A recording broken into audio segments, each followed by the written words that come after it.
आपल्या ग्रामपंचायतच्या clerk Attar madam या आपल्याला भारतात संविधानाची उद्दिष्टता वाचून दाखवते. तरी आपण सर्व ग्रामस्थांनी पदाधिकारी त्यांच्या मागे आपण देखील आज संविधानाचे उद्दिष्ट वाचन एकत्रित घेऊया.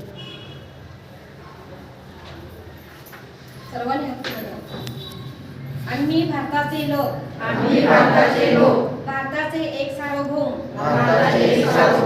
समाजवादी धर्मनिरपेक्ष लोकशाही गणराज्य घडवण्याचा व त्याच्या सर्व नागरिकास सामाजिक आर्थिक व राजनैतिक न्याय विचार अभिव्यक्ती विश्वास श्रद्धा व उपासना यांचे स्वातंत्र्य दर्जाची व संधीची समानता निश्चितपणे प्राप्त करून देण्याचा आणि त्या सर्वांमध्ये व्यक्तीची प्रतिष्ठा व राष्ट्राची एकता आणि एकात्मता यांचे आश्वासन देणारी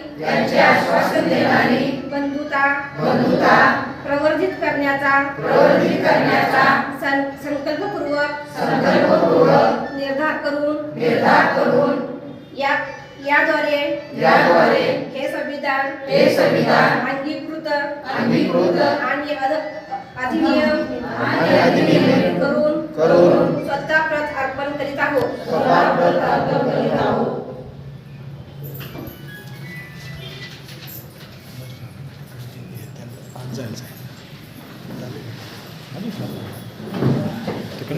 दोन काय आणि एक गाडी